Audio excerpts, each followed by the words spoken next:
இன்னைக்கு நம்ம பார்க்க போகிற இந்த செய்தியினுடைய ஒரு தலைப்பாக நாம் மெய்யான மனம் திரும்புதல் என்கிற அந்த தலைப்போடு கூட நாம் இந்த செய்தியை கேட்கணும். இப்போ மெய்யான மனம் திரும்புதல் அப்படின்னு சொன்னா அதற்கு எதிர்ப்பதமாக இருக்கிற போலி மனம் திரும்புதலையும் நமக்கு வேதம் சொல்லாமல் இல்லை. இன்றைக்கு அநேக போலி மனம் திரும்புதலை தங்களுடைய வாழ்க்கையில கொண்டிருந்து அதை மெய்யான மனம் திரும்புதலாக கருதி தன்னுடைய வாழ்க்கையினுடைய இறுதி வரைக்கும் போய் கடைசியாக ரட்சிக்கப்படாமலேயே நரகத்துக்கு போய் கொண்டிருக்கிறவர்கள் ஏராளமானவர்கள் இருக்கிறார்கள். அதை வேதம் நமக்கு சொல்லாமல் அல்ல. எபிரேயர் ஆக்கியோன் அதை குறித்து எபிரேய புத்தகத்துல நமக்கு எழுதுகிறார். இன்னும் பல பகுதி வேதாகமத்துல அதை குறித்து நமக்கு சொல்லுகிறது. நிருபங்கள்ல எல்லாம் நம்ம அதை பார்க்க அப்படி இருந்த மனிதர்களையும் கூட நமக்கு அது தெளிவாக காட்டுகிறது. அப்படியே மொத்தமான கூட்டமாக இருப்பவர்களையும் நமக்கு வேதம் காட்டுகிறது. தனிப்பட்ட விதத்துல இருந்த மனிதர்களையும் கூட அது நமக்கு அடையாளப்படுத்தி பழைய ஏற்பாட்டுல சவுலை அடையாளப்படுத்தி நமக்கு காட்டுகிறது. புதிய ஏற்பாட்டுக்கு வந்தா யூதாசை காட்டுது, பவுலோட இருந்த தேமாவை காட்டுது, மாயவித்தக்காரனாகிய சீமோனை காட்டுகிறது. இப்படி பலரை அவர்கள் மெய்யான மனம் திரும்புதல் அடையாமல் போலியான மனம் திரும்புதலை கொண்டு தன்னுடைய வாழ்க்கையில வாழ்ந்து இறுதியிலே அவர்கள் மோசமான நிலையை அடைந்தார்கள் அப்படிங்கிறத நமக்கு அது சொல்லுகிறது இல்லைங்களா. ஆகவே இன்னைக்கு உண்மையான மனம் திரும்புதல் அப்படின்னா என்ன, அது எப்படி இருக்கும் அப்படிங்கிறத குறித்து நம்ம சிந்திக்க போறோம். நான் உங்களிடத்துல அடிக்கடி சொல்லுகிற ஒரு விஷயம், வேத அறிவு அப்படிங்கிறது நம்முடைய கிறிஸ்துவ வாழ்க்கைக்கு ரொம்ப முக்கியமான ஒன்று. வேத அறிவு இல்லாமல் ஒரு மனிதன் ஒருபோதும் கடவுளுக்கு பிரியமான ஒரு வாழ்க்கையை கொண்டு வாழ முடியாது அப்படின்னு தான் நம்ம சொல்லணும் இல்லைங்களா. வேத அறிவு இல்லாம வெறுமனே உணர்ச்சிகளுக்கு முக்கியத்துவம் கொடுத்து அந்த விதத்துல வாழுகிற மனிதர்கள் அவர்கள் கடவுளுக்கு பிரியமான ஒரு வாழ்க்கையை வாழ்ந்து விடுவார்கள் அப்படின்னு நம்ம சொல்ல முடியாது. இப்ப வேத அறிவு அப்படிங்கிறது நமக்கு ஒரு முக்கியமான ஒன்றாக இருக்கிறது. அப்படி அது முக்கியமான ஒன்றாக இருந்தாலும் கூட வெறும் வேத அறிவு மட்டும் நாம் கொண்டிருப்போம் என்று சொன்னால் அது நம்முடைய வாழ்க்கையில செயல்படவில்லை அப்படின்னு சொன்னா அந்த வேத அறிவு எந்த விதத்திலையும் பிரயோஜனப்படாது. அதோடு கூட அது பாவம் என்று சொல்லி நமக்கு வேதம் சொல்லுகிறது. அது நம்மை நியாயம் தீர்க்க போகிறது என்று சொல்லியும் நமக்கு சொல்லுகிறது. இவ்வளவு புரியுற மாதிரி சொல்லணும்னு சொன்னா, வேத அறிவை மட்டும் நாளுக்கு நாள் பெற்றுக்கொண்டு அதன்படி வாழ்க்கை இருக்கிறதா என்று சொல்லி சிந்தித்து பார்க்காமலும் அதன்படி தன்னுடைய வாழ்க்கை நடத்தாமலும் இருக்கிற மனிதன் எப்படிப்பட்டவனாக இருக்கிறான் என்று சொன்னா, நம்ம எல்லாம் அன்றாடம் ரோடுகள்ல போகிற பொழுது துணி கடைகள் பக்கத்துலலாம் போகும்போது நீங்க பார்த்தீங்கன்னா பொம்மைகள் வைத்திருப்பாங்க. துணி கடையில முன்னாடி பார்த்தீங்கன்னா பொம்மைகள், ஆண் பொம்மைகள், பெண் பொம்மைகள் வைத்திருப்பாங்க. அந்த பொம்மைக்கு அன்றாடம் அல்லது வாரத்தில் ஒரு முறை அல்லது மாதம் இப்படி விதவிதமான துணிகளை மாட்டி விடுவதை வழக்கமாக கொண்டிருப்பார்கள். ஏன்னு சொன்னா புதுவிதமான துணிகள் வருகிற பொழுது அந்த பொம்மைக்கு அதை போட்டு அந்த பொம்மை பொம்மை அதை அந்த அந்த காரியத்தை காட்டுது. அந்த துணி எப்படி இருக்கும் அப்படிங்கிறத வருகிற வாடிக்கையாளர்களுக்கு காட்ட வேண்டும் என்பதற்காக அந்த பொம்மைக்கு துணியெல்லாம் போட்டு விடுவாங்க. சில நேரம் பார்த்தா ஜீன்ஸ் பேண்ட் போட்டிருக்கும், சில நேரம் பார்த்தீங்கன்னா ஜிப்பா போட்டிருக்கும், சில நேரம் கோட் சூட் போட்டிருக்கும். இப்படி ஒரே பொம்மை அப்படி போட்டுக்கொண்டு விதவிதமாக இருக்கும். இப்ப அந்த பொம்மை பல விதங்கள்ல அது போட்டிருந்தாலும் கூட அந்த உடையை அதற்கு எந்த உணர்ச்சிகளும் இல்லை என்று சொல்லி பார்க்கணும். அந்த துணியை போட்டிருப்பதாலும் எந்த உணர்ச்சியும் வரப்போகிறது இல்லை, அந்த துணியை கழட்டிட்டாலும் அதுக்கு எந்த உணர்ச்சியும் வரப்போகிறது இல்லை. அதுக்கு பலவிதமான உடைகளை போட்டு போட்டு ஒரு நாள் மாற்றுகிறார்கள். ஆனா அதுக்கு எந்த உணர்ச்சியும் இல்லை. பார்க்கிறவர்களுக்கு அது அழகாக அந்த பொம்மை தெரிந்தாலும், விதவிதமான துணியை போடுகிற பொழுது பார்க்கிறவர்களுக்கு அந்த பொம்மை அழகாக தெரிந்தாலும் அதற்கு உணர்வில்லாததற்கு காரணம் அதுல உயிர் இல்லை என்று சொல்லி பார்க்க, அந்த பொம்மையில உயிர் இல்லை. அதே ஒரு உயிருள்ள மனிதன்ல ஒரு சட்டையை நீங்க போடுறீங்க, பேண்ட் போடுறோம் அப்படின்னு சொன்னா நீங்க நல்லா தேய்ச்சி ஒரு துணி அயன் பண்ணி நீங்க போட்டுட்டு வெளியே வருகிற பொழுது அதுல ஏதும் உங்களுக்கே அறியாம ஏதேனும் நீங்க அந்த அயன் பாக்ஸில் சூடு வச்சு லைட்டாக ஓட்ட அந்த மாதிரி ஏதேனும், அல்லது ஒரு கறி பிடிச்ச மாதிரி ஏதேனும் உங்களுக்கு தென்பட்டு விட்டது அப்படின்னு சொன்னா உடனடியாக உங்கள் இருதயம் பாதிக்கப்படும். ஐயோ இப்படி ஒரு கரை ஆயிடுச்சு அப்படின்னு சொல்லி அதற்காக வருந்துவீங்க, அதற்காக அதை வெறுப்பீங்க. இல்லை, முடிஞ்சா கறி பிடிச்ச மாதிரி இருந்தால் கழுவி பார்க்கறதற்கு முயற்சி செய்வீங்க. அப்படி இல்லைன்னா வேறு உடைகளை மாற்றுவதற்கு பார்ப்போம். அதோடு ஒரு உடையை நாம் போடுகிற பொழுது நாம் உயிருள்ளவர்களாக இருக்கிறபடியினால நம்முடைய இருதயமும் அதோட சாய்ந்திருக்கும். ஏதோ ஒரு உடையை போடுகிறோம் என்று நாம் போடுகிறது இல்லை. அந்த உடையை போட்டு அதை கண்ணாடி முன்னாடி நின்று அந்த உடை நமக்கு எப்படி இருக்கிறது அப்படின்னு நம்ம பார்த்து ரசித்து அதோடு கூட ஈடுபடுகிறவர்களாக இருப்போம். ஏன்னு கேட்டால் நாம் உயிருள்ளவர்கள். அதில் ஏதேனும் சின்ன ஒரு மாற்றங்கள் நடந்தாலும் கூட நமக்கு அதில் ஈடுபடாது. சில நேரங்களில் கடைக்கு போய் துணி எடுக்கிற பொழுது நமக்கு அந்த துணி கலரு எல்லாம் பிடிச்சிருக்கும், நம்ம விரும்புவோம். அதை எடுத்துட்டு வந்து போட்டு நம்ம பார்க்குற பொழுது அது நமக்கு ஏற்ற ஒரு சைஸா அளவா இல்லாத இருக்கும்னு சொன்னால் ஒரு மிகுந்த மன வருத்தத்தை அடையும். அந்த சைஸை போய் தொலாவி அதே கலரில் எதிர்பார்த்து அது கிடைக்கல அப்படின்னு சொன்னால் நம்ம இருதயம் பாதிக்கப்படும். நான் அதை விரும்பினேன், ஆனால் அது எனக்கு கிடைக்கலையே அப்படின்னு சொல்லி. இதுக்கெல்லாம் காரணம் என்னன்னா, நாம் உயிருடையவர்களாக இருக்கிறோம். ஆகவே அது ஒரு துணிதான் தெரியும், அந்த துணிக்கு உயிரில்லைன்னு தெரியும். ஆனாலும் அதை நம்ம போடுகிற பொழுது எப்படி நமக்கு ஒரு உணர்வு வருகிறது இல்லைங்களா? ஏன்னா நம்மள உயிர் இருக்கு. இப்போ இதை ஏன் நான் சொன்னேன் அப்படின்னு சொன்னா, வேத அறிவை பெற்றுக்கொள்ளுகிற மனிதன் அவன் ஒவ்வொரு நாளும் வேத அறிவை பெற்றுக்கொண்டு அது நிமித்தமாக அவனுடைய இருதயம் எந்த விதத்திலையும் ஒரு பாதிப்பை அடையாம, அது அவனுடைய வாழ்க்கையில எந்த விதமான வெளிப்பாடையும் வெளிப்படையான காரியத்தையும் செய்யாம இருக்கும் அப்படின்னு சொன்னா அவனில் ஜீவன் இருக்கிறதா அப்படின்னு ஒரு கேள்வியும் வந்துடும் இல்லைங்களா? கடவுள் தேவனுடைய அவருடைய வார்த்தையை நமக்கு கொடுத்ததுக்கான காரணமே நாம் இந்த உலகத்திலே பரிசுத்தமாக ஜீவிப்பதற்கு, பாவத்தை அழித்தொழித்து வாழ்ந்து தொடர்ந்து பரலோக பாதையை நோக்கி முன்னேறுவதற்கு என்று சொல்லி நாம் பார்க்கிறோம். அப்படி நமக்கு ஆண்டவர் வார்த்தையை கொடுக்கிறார் இல்லைங்களா? தெய்வ பிள்ளைகளுக்கு கொடுக்கிறார். அதோடு ரட்சிக்கப்படாத மனிதர்களும் இந்த வார்த்தையின் மூலமாகத்தான் ரட்சிப்பை பெறுகிறார்கள் இல்லைங்களா? அப்ப அந்த வார்த்தையை வாழ்க்கையில எந்த விதமான மாற்றத்தையும் செய்யல, அல்லது அந்த வார்த்தையை நான் கேட்கிற பொழுது அதுக்கு எனக்கு எந்தவித உணர்வையும் கொடுக்கல. ஆரம்ப காலத்துல நான் வார்த்தையை கேட்ட பொழுது எனக்கு ஏதேனும் ஒரு மாற்றத்தை அறிந்தது போல இருந்தது. நாளடைவுல அந்த விதமான எந்தவித சிந்தனையும் இல்லாமல் நான் ஒரு உயிரற்றவனைப் போல அந்த வார்த்தையை கேட்டுக்கொண்டிருக்கிறேன் அப்படின்னு சொன்னா எங்கேயோ தவறு நடந்திருக்கிறது என்று சொல்லி பார்க்க. ஏன்னு சொன்னா வார்த்தையை கேட்கிற பொழுது அங்கு மனம் திரும்புதலை கடவுள் உருவாக்குறார். அந்த வார்த்தையை பயன்படுத்தி தான் மனம் திரும்புதலை நம்மளே உருவாக்குகிறார். என்றோ ஒரு நாள் நாம் மனம் திரும்பினோம், இயேசுவை விசுவாசித்தோம், அதோடு முடிந்து போய்விட்டது, இனி நான் தேவனுடைய பிள்ளை அப்படின்னு சொல்லி நம்மை நாமே ஏமாத்தி கொள்வோம்னு சொன்னா நம்மளை போன்ற மதியினர்கள் வேற யாருமே இல்லை இல்லைங்களா? மெய்யான மனம் திரும்புதலும் விசுவாசம் ஒரு மனிதன்ல ஏற்பட்டு இருந்ததுன்னா அந்த மனம் திரும்புதல் தொடர்ச்சியாக இருக்கிற ஒன்று அப்படிங்கிறத நம்ம உணர்ந்திருப்போம். அது அன்றாடம் நாம் மனம் திரும்ப வேண்டியதை கொண்டு இருக்கிறது அப்படிங்கிறத நம்ம ஆழமாக உணர்ந்திருப்போம். இன்றைக்கும் இயேசு விசுவாச 10 வருஷத்துக்கு முன்னாடி நான் விசுவாசத்தை விசுவாசி, 5 வருஷத்துக்கு முன்னாடி விசுவாசத்தை விசுவாசி, இப்ப நான் விசுவாசி விசுவாசின்னு சொல்லிக்கிட்டே ஒரு நாள் நரகத்துக்கு போய் சேர வேண்டிய நிலைமைக்குள் தள்ளப்பட வேண்டியது இருக்கும் இல்லைங்களா? ஏன்னு கேட்டா மெய்யான மனம் திரும்புதல் அப்படிங்கிறது அன்றாடம் பரிசுத்தவானுடைய வாழ்க்கையில தொடரக்கூடிய ஒன்றாக இருக்கிறது.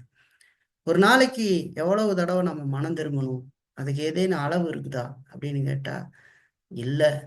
ஆனா ஒரு தடவைக்கு ஒரு ஒரு நாளைக்கு 100 தடவை கூட மனம் திரும்பலாம்.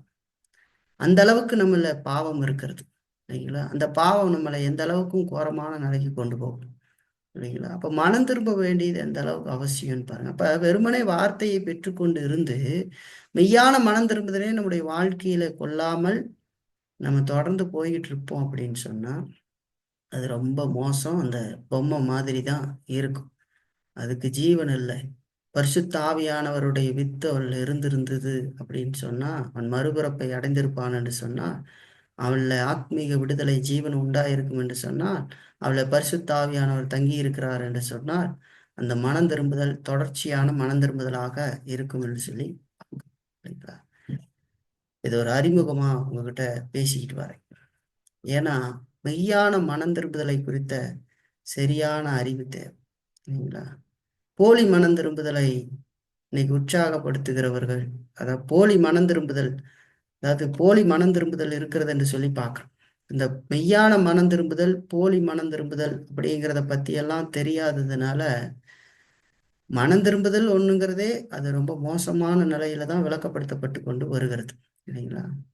இப்ப போலியான மனம் திரும்புதலை மெய்யான மனம் திரும்புதலை போல எண்ணி உற்சாகப்படுத்தி வருகிற போலி போதனையாளர்கள் எத்தனையோ பேர் நம்முடைய தேசத்துல மலிந்து கிடக்கிறார் இல்லைங்களா?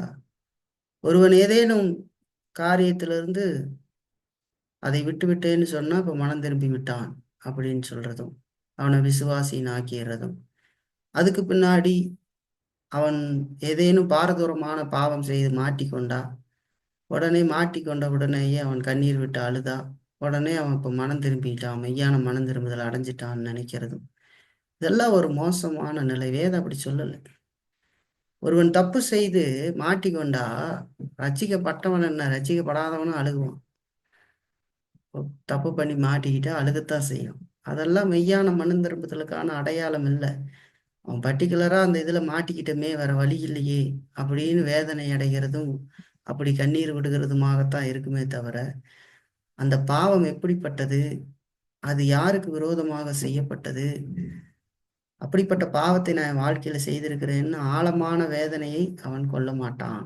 சரிங்களா? போலி மனம் திரும்புதலை உடையவன். சரிங்களா? அப்போ அப்படிப்பட்ட மனிதனை உடனடியாக நீ மனம் திரும்பிட்ட போ அப்படின்னு சொன்னா 2வது நாள் 3வது நாள்ல தன்னுடைய வேலையை காட்ட ஆரம்பிச்சிருவான். ஏன்னு கேட்டா அவன் தன்னுடைய பாவத்தை ஆழமாக உணர்ந்து அவன் மனம் திரும்பவில்லை. மாட்டிக்கொண்டோமே அப்படிங்கிறதுக்காக மனம் திரும்புகிறான். மனிதனுக்கு முன்னாடி அந்த பாவம் அந்த மனிதர்கள் மன்னித்தா போதும்னு நினைக்கிறான். மற்றபடிக்கு தேவனுக்கு முன்னாடி அது செய்யப்பட்டது, தேவன் மன்னிக்க வேண்டும் அப்படிங்கிற சிந்தனையெல்லாம் உடையவனாக அவன் இல்லை என்று சொல்லிப்பான். ஆகவே மெய்யான மனம் திரும்புதலை குறித்து சரியான புரிதல் நமக்கு தேவை. அதனால இன்னைக்கு மெய்யான மனம் திரும்புதலை குறித்து ஒரு சில காரியங்களை நம்ம பார்க்க போறோம். வருகிற வாரத்திலையும் கூட நம்ம தொடர்ச்சியாக இதெல்லாம் பார்க்கலாம். சரி, மெய்யான மனம் திரும்புதல் எப்படி இருக்கும் அப்படிங்கிறத நம்ம இன்னைக்கு சிந்திக்க போறோம். அதுக்கு நம்ம ஆதாரமாக எடுத்துக்கிற வசன பகுதி 51ஆம் சங்கீதம். 51ஆம் சங்கீதத்தை தான் நம்ம இந்த செய்திக்கு ஆதாரமா எடுத்துக்க போறோம். இந்த 51ஆம் சங்கீதத்துல தாவீது தான் செய்த பாவத்தின் நிமித்தம் நாத்தான் தீர்க்கதரிசியால கடிந்து கொள்ளப்பட்ட போது எழுதப்பட்ட துக்கம் நிறைந்த சங்கீதம் என்று சொல்லி பார்க்கிறோம். அதாவது 2 சாமுவேல் 11-12 அதிகாரத்தை நீங்கள் வாசித்து பார்த்தீர்களானால் நான் இப்ப சொன்ன சம்பவம் உங்களுக்கு அங்கே சொல்லப்படும். அதாவது இஸ்ரவேல்ல ராஜாவாக இருந்த தாவீது போர்க்காலங்கள்ல போருக்கு போகாமல் மற்றவர்களை அனுப்பிவிட்டு இவர் தன்னுடைய உப்பரிகை மாளிகையின் மேல் இருக்கிற பொழுது அங்கே ஒரு பெண் குளிக்கிற விதமாக பார்க்கிறார். மேல உப்பரிகை மாலையிலிருந்து பார்க்கும்போது தெரிகிறது. அந்த பெண் உரியா என்கிற மனிதனுடைய மனைவியாகிய பச்சைபால். அந்த பெண்ணின் மேல தாவீது ஒரு விதமான இச்சை கொண்டு அந்த பெண்ணை அழைத்து அந்த பெண்ணோடு கூட தவறான விதத்துல நடந்து கொண்டு விடுகிறான். அது நிமித்தமாக அந்த பெண் கர்ப்பம் தரிக்கிறார். இப்போ அவனுடைய கணவனாகி உரியா இந்த போர்ல ஒரு போர் சேவகனாக யுத்த வீரனாக இருக்கிறான். அப்போ அந்த உரியாவை அழைத்து வரும்படி தாவீது ஆள் அனுப்பி அப்படி அழைத்து வந்து அவனுக்கு சில விதமான காரியங்களை செய்து வீட்டுக்கு அனுப்பி அவன் தன் சொந்த வீட்டுக்கு போய் தன் மனைவியோடு இருக்க நேர்ந்தால் இந்த பாவங்களை மூடிவிடலாம் என்று சொல்லி வஞ்சனையாக நினைத்து அப்படி தாவீது எவ்வளவோ முயற்சிகளை மேற்கொண்டு பார்க்கிறார். உச்சிதமான பதார்த்தங்களை கொடுத்து வீட்டுக்கு போக சொன்னா அவர் தன் அந்த அரமனையினுடைய வாசப்படியிலேயே சேவர்களோட தங்கி விடுகிறார். கூப்பிட்டு கேட்டா என்ன விஷயம்னு கேட்டா அவர் இப்படி எல்லா ஜனங்கள்லாம் யுத்தத்தில் இருக்கும்போது நான் மட்டும் இப்படி வீட்டுக்கு போய் சந்தோஷமா இருக்க முடியும் அப்படின்னு சொல்லி அதை தட்டி கழித்து விடுகிறார். இப்படி பல முயற்சிகளும் செய்தும் அந்த பாவத்தை மூட முடியாத போனதுனால யுத்தத்துக்கு அனுப்பி அவரை முன்னாடி நிக்க வச்சு கொன்னு விடலாம் என்று முடிவு செய்து அதே விதத்துல நிருபத்தை எழுதி அவர் கையிலேயே கொடுத்து அப்படி அந்த தலைவனிடத்துல அங்க இருக்கிற தளபதியின் இடத்துல கொடுத்து அந்த விதத்துல அவரை கொன்றும் விடுகிறார். இப்போ தான் செய்த பாவத்தை மூடி மறைத்து விட்டதாக அவர் இருக்கிறார். அப்பொழுது நாத்தான் தீர்க்கதரிசி தாவீதை சந்தித்து அங்கே ஒரு கதை வடிவில ஒரு காரியத்தை அவருக்கு விளங்க பண்ணுகிறார். ஒரு ஐஸ்வர்யவான் ஒரு தரித்திரன் இருந்தான். ஐஸ்வர்யவானுக்கு அநேக ஆடு மாடுகள் இருந்தது, தரித்திரனுக்கு ஒரே ஒரு ஆட்டுக்குட்டி இருந்தது. அந்த ஆட்டுக்குட்டி தன் பிள்ளையை போல அவனுடைய வீட்டில் வளர்ந்தது. அது அவனுடைய அப்பத்தை சாப்பிட்டு வளர்ந்து ஆசையா இருந்தது. இந்த ஐஸ்வர்யவான் வீட்டுக்கு ஒரு வழிப்போகன் வந்த பொழுது ஐஸ்வர்யவான் தன்னுடைய ஆடு மாடுகள்ல இருந்து எதையும் அவனுக்கு கொடுக்காம இந்த தரித்திரனுடைய இந்த ஒரு ஆட்டுக்குட்டியை அடித்து அவனுக்கு விருந்து பண்ணிவிட்டான் என்று சொல்லி சொல்றான். இப்படி சொன்னோடனே தாவீது கோபத்தோடு அந்த மனிதன் நியாய தீர்ப்புக்கு ஏதுவாக இருக்கிறான், அவன் நிச்சயமாக தண்டிக்கப்பட வேண்டியவன், அதோடு அவன் நாளத்தனையாக திருப்பி கொடுக்க வேண்டும் என்று சொல்லி அப்படி ஒரு காரியத்தை அங்க கோபத்தோடு சொல்றான். அப்ப நாத்தான் சொல்றார், அந்த மனிதன் நீதான் அப்படின்னு சொல்லி அவருடைய பாவத்தை அவருக்கு உணர்த்தி காட்டுகிறான். நீ ஒரு ராஜா, உனக்கு எல்லா காரியங்களும் இருக்கிறது, ஆனா உரியாவின் மனைவி நீ இந்த விதமாக எடுத்துக்கொண்டு இப்படி உரியாவை கொன்றது தேவனுக்கு விரோதமான பாவம் அப்படின்னு சொல்லி சொல்றார் இல்லைங்களா? இப்படி தன் பாவம் உணர்த்தப்பட்ட பொழுது தாவீது தேவனுடைய சமூகத்துல விழுந்து கதறின பொழுது எழுதப்பட்ட அந்த கதறி ஜெபித்த அந்த ஜெபந்தான், இந்த துன்பம் நிறைந்த ஜெபந்தான் இந்த 51ஆம் சங்கீதம் என்று சொல்லி பார்க்கணும் இல்லைங்களா? தாவீது ஒரு தேவனுடைய மனிதன், அவர் ஒரு விசுவாசி. ஆனாலும் கூட தன்னிலிருந்த தொடர்ந்திருந்த பாவத்தினாலே அவர் அப்படி பாவம் செய்து விட்டார் என்று சொல்லி பார்க்கிறோம். இப்போ நாத்தான் தீர்க்கதரிசி தாவீதினிடத்துல இப்படி நீ உரியாவை பட்டயத்தலாலே கொன்று அவனுடைய மனைவியை நீ சொந்தமாக எடுத்துக்கொண்ட காரியம் நீ தேவனுக்கு விரோதமாக துணிகரமாக பாவம் செய்தது என்று சொல்லி சொல்லுகிற பொழுது, அப்படி எச்சரிக்கிற பொழுது தாவீது இந்த சங்கீதத்தை எழுதுகிறார். மிகுந்த வேதனையோடு கூட எழுதுகிறார் இல்லைங்களா? இப்ப இந்த சங்கீதத்துல தாவீது தன்னுடைய குற்றத்தை உணர்ந்து மிகுந்த மனவேதனையோடு பேசுகிறதை நாம் பார்க்கலாம். வாசித்து பார்த்தா அதை நம்ம பார்க்கலாம் இல்லைங்களா? அதே நேரம் ஒண்ணு நம்ம தெரிஞ்சுக்கணும், மனம் திரும்புதல் அப்படிங்கிறது பரிசுத்தாவியாகி தேவனால் மட்டுமே ஒரு மனிதனுடைய இருதயத்தில் நிகழுகிறது என்பதை நாம் அறிந்து கொள்ள வேண்டியது அவசியம். அது தானாக ஒரு மனிதன்ல தனக்குத்தானே தோன்றுகிற ஒரு விஷயம் அல்ல இல்லைங்களா? அது பரிசுத்த ஆவியினாலே ஒரு மனிதனுடைய இருதயத்துல நிகழுகிற ஒரு காரியம் என்று சொல்லி பார்க்கிறோம். ஆனா போலி மனம் திரும்புதலை குறித்து பார்க்கிற பொழுது அவன் தனக்குத்தானே ஏற்படுத்தி கொள்ளுகிற மாயையான காரியம். ஆனா மெய்யான மனம் திரும்புதல் என்பது பரிசுத்த ஆவியினாலே ஒரு மனிதனுடைய இருதயத்துல அது நிகழுகிறது என்று சொல்லி பார்க்கிறோம் இல்லைங்களா? அப்ப இங்க தாவீது பரிசுத்த ஆவியானுடைய செயல்பாட்டினால் மனம் திரும்புகிறதை நாம் பார்க்கிறோம். அது மட்டும் இல்ல, அவர் இந்த ஜெபத்தையும் பரிசுத்த ஆவியானவருடைய தூண்டுதலுக்கு உட்பட்டே எழுதினார் அப்படிங்கிறதை நம்ம அறிந்திருக்க வேண்டியது அவசியம் இல்லைங்களா? பரிசுத்த ஆவியானவர் தான் அந்த காரியத்தை செய்கிறார் அவருடைய வாழ்க்கையில. இந்த 51ஆம் சங்கீதத்தின் மூலமாக பரிசுத்தாவியாகிய தேவன் எப்படி மனம் திரும்புதலை நம்முடைய இருதயத்திலே நிகழ்த்துகிறார் அப்படிங்கிற ஒரு மிகப்பெரிய சத்தியங்கள் இங்க அடங்கி இருக்கிறத நம்ம ஞாபகத்தில் வைத்துக் கொள்ள வேண்டியது அவசியம் இல்லைங்களா? அதனாலதான் இந்த சங்கீதத்தை நம்ம பார்க்க போறோம். பரிசுத்த ஆவியாகிய தேவன் எப்படி மனம் திரும்புதலை நம்முடைய இருதயத்துல நிகழ்த்துகிறார் அப்படிங்கிறது தான் நம்ம இந்த பகுதியிலிருந்து சிந்திக்க போகிறோம் இல்லைங்களா? அதனுடைய முதலாவது வசனத்தை நான் வாசிக்கிற பாருங்க. தேவனே, உமது கிருபையின்படி எனக்கு இறங்கும், உமது மிகுந்த இரக்கங்களின்படி என் மீறுதல்கள் நீங்க என்னை சுத்திகரியும் என்று சொல்லி இங்க தாவீது சொல்றார். நம்ம இதுல முதலாவது தெரிந்து கொள்ள வேண்டியது என்னன்னா, நம்ம முதலாவது பார்க்குற பாயிண்ட், மெய்யான மனம் திரும்புதல் அப்படிங்கிறது தேவனுடைய கிருபையை நோக்கி பார்க்கும் என்று சொல்லி பார்க்கிறோம். மனம் திரும்புதல், மெய்யான மனம் திரும்புதல் அப்படிங்கிறது தேவனுடைய கிருபையை நோக்கி பார்க்கும் என்று சொல்லி பார்க்கிறோம்.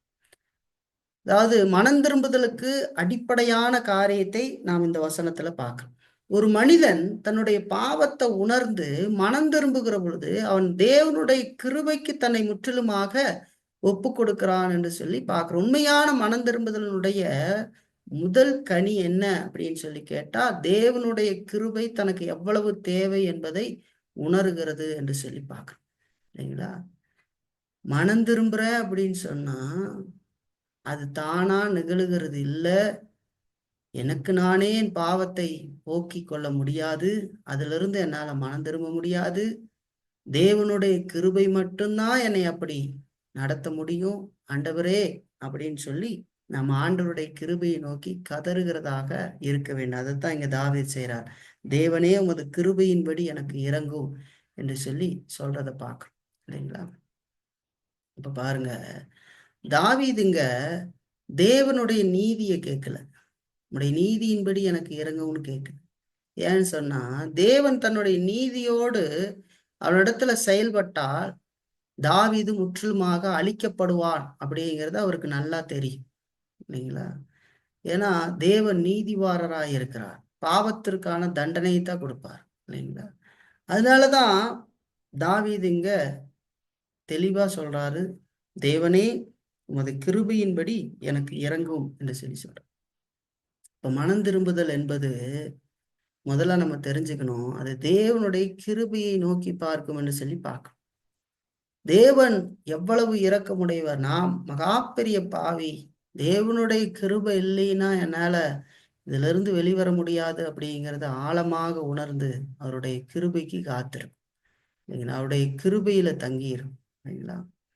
இப்ப கிருபான்னுகிட்டு இருக்கிறது இல்லது, அது எவ்வளோ பெருசு அப்படின்னு பார்க்கணும். ஆண்டவர் நம்ம மேல வச்ச அன்பு, இரக்கம், கருணை இதெல்லாம் எவ்வளவு பெரியதுன்னு ஆழமாக நாம் சிந்தித்து பார்க்கிறோம்.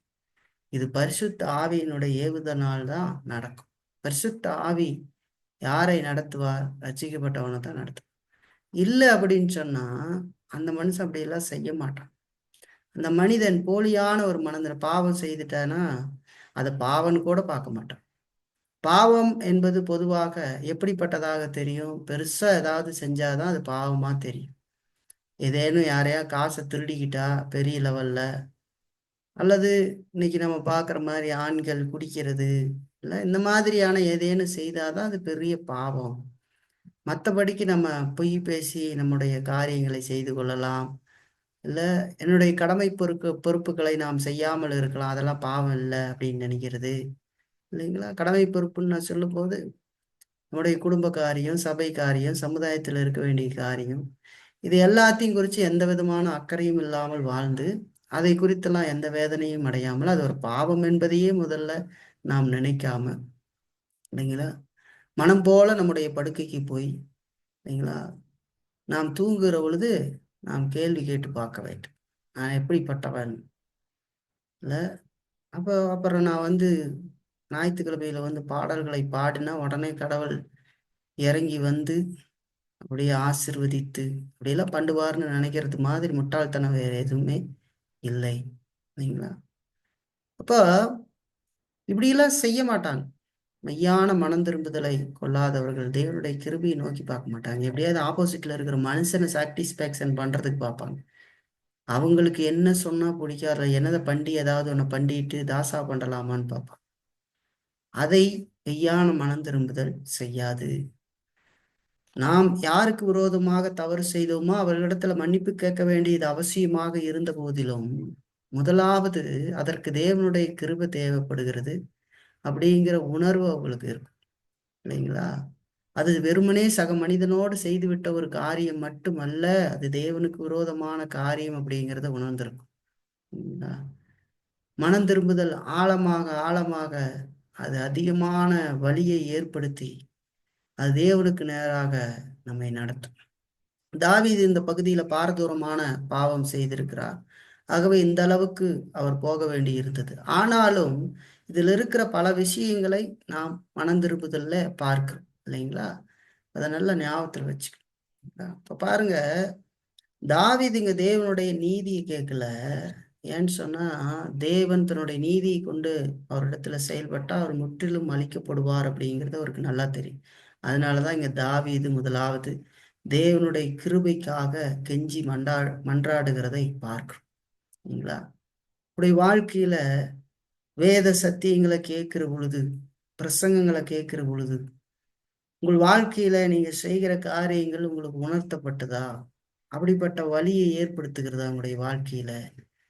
இதை என்னால சரி செய்து கொள்ள முடியாது, தேவனுடைய கிருபை வேணும்னு நீங்க நினைச்சிருக்கிறீங்களா அப்படின்னு கேட்டுப்பாரு. நீங்க மெய்யான மனம் திரும்புதல் அடைஞ்சிருக்கிறீங்களான்னு கேட்டுப்பாரு. இல்லைங்களா? நான் ஆரம்பத்திலேயே சொன்ன மாதிரி, என்றோ ஒரு நாள் நான் விசுவாசியானேன், நான் இயேசு விசுவாசிட்டேங்க அப்படின்னு சொல்லிக்கிட்டே போயிடலாம்னு நினைக்கிறீங்களா? அப்படியெல்லாம் இல்லை. அப்படி ஒன்றை நீங்க நினைச்சுக்கிட்டு இருந்தீங்கன்னா அது தவறானது. உங்களுடைய சிந்தனையை மாற்றிக்கொள்வது நல்லது. அப்படி இல்லை. அது தொடர்ச்சியான மனம் திரும்புதலை கொண்டிருக்கும் என்று சொல்லி வேதம் சொல்லுகிறது. ஒரு நாளைக்கு எவ்வளவு தடவை வேணாலும் மனம் திரும்ப வேண்டியது இருக்கும். ஒவ்வொரு காரியத்துக்கு மனம் திரும்ப வேண்டியது இருக்கு. ஆனா பலர் எனக்கு ஜெபம் பண்ணவே நேரம் இல்லை அல்லது ஜெபிக்கவே இல்லைன்னு சொல்லும்போது அது வேதனையா இருக்கு. அதிக நேரம் ஜெபிக்க வேண்டியது இருக்கும் வாழ்க்கையில பரிசுத்தத்துல வளர்றதுக்கு. இல்லைங்களா? அப்ப அது எந்த அளவுக்குன்னு பாரு. அப்ப மெய்யான மனம் திரும்புதல் எப்படி இருக்கும் என்று சொன்னால், அது முதலாவது தேவனுடைய கிருபையை நோக்கி பார்க்கிறதாக இருக்கும் என்று சொல்லி பார்க்கலாம். சரி, இரண்டாவது, மெய்யான மனம் திரும்புதல் என்பது தேவனுடைய பலனை நாடி நிற்கும் என்று சொல்லி பார்க்கும். தேவனுடைய பலத்தை நாடி நிற்கும். மெய்யான மனம் திரும்புதல் என்பது தேவனுடைய பலத்தை நாடி நிற்கும் என்று சொல்லி. 2ஆம் வசனத்துல தாவீது சொல்ற வார்த்தைகளை பாருங்க. என் அக்கிரமம் நீங்க என்னை முற்றிலும் கழுவி என் பாவமற என்னை சுத்திகரியும் என்று சொல்லி சொல்றார். தாவீது தன்னுடைய மீறுதல்களை தேவன் எடுத்து போட வேண்டும் அப்படின்னு சொல்லி கெஞ்சும் போது, தேவனிடத்துல தன்னுடைய ஆத்மாவில் இருக்கிற பாவ அழுக்க நீக்கும்படியாகவும் தன்னுடைய அநீதியை மூடும்படியாக மட்டும் அல்ல, அவர் செய்த அந்த பாவத்தை, இந்த அழுக்கை நீக்கும்படியாக, அந்த அநீதியை மூடும்படியாக மட்டும் தேவனை நோக்கி கெஞ்சல. அதோட சேர்ந்து அவருடைய வாழ்க்கையில நிரந்தரமாக இருக்கிற பாவத்திலிருந்து அவரை கழுவும்படியாக இங்கு மன்றாடுகிறதை பார்க்கிறோம். தொடர்ந்து இருக்கும் பாவம். இல்லைங்களா? அந்த பாவம்தான் இந்த பாவத்திற்கு காரணம் என்பதை தாவீது நன்கு உணர்ந்திருந்தார். அதனாலதான் இங்க என் அக்கிரமம் நீங்க என்னை முற்றிலும் கழுவி என் பாவமற என்னை சுத்திகரியும் என்று சொல்லி சொல்றார். இப்போ போலி மனம் திரும்புதல் எல்லாம் இதை நாம் பார்த்திட முடியாது. இல்லைங்களா? யூதாஸுக்கும் பேதுருவுக்கும் ஒரு வித்தியாசம் இருக்கு. யூதாஸ் தான் செய்த அந்த பர்டிகுலர் பாவத்தை மட்டுமே பார்த்து, இல்லைங்களா, அந்த நேரத்துல இயேசுவை காட்டி கொடுத்த அந்த காரியத்தை மட்டும் பாவமாக பார்த்து அதற்காக வேதனை அடைத்து அவர் தன்னுடைய நீதியின் நிமித்தமாக, சுயநீதி நிமித்தமாக போய் செத்து போனார். இல்லைங்களா? அவர் மெய்யான மனம் திரும்புதலை அடையாத மனிதன்.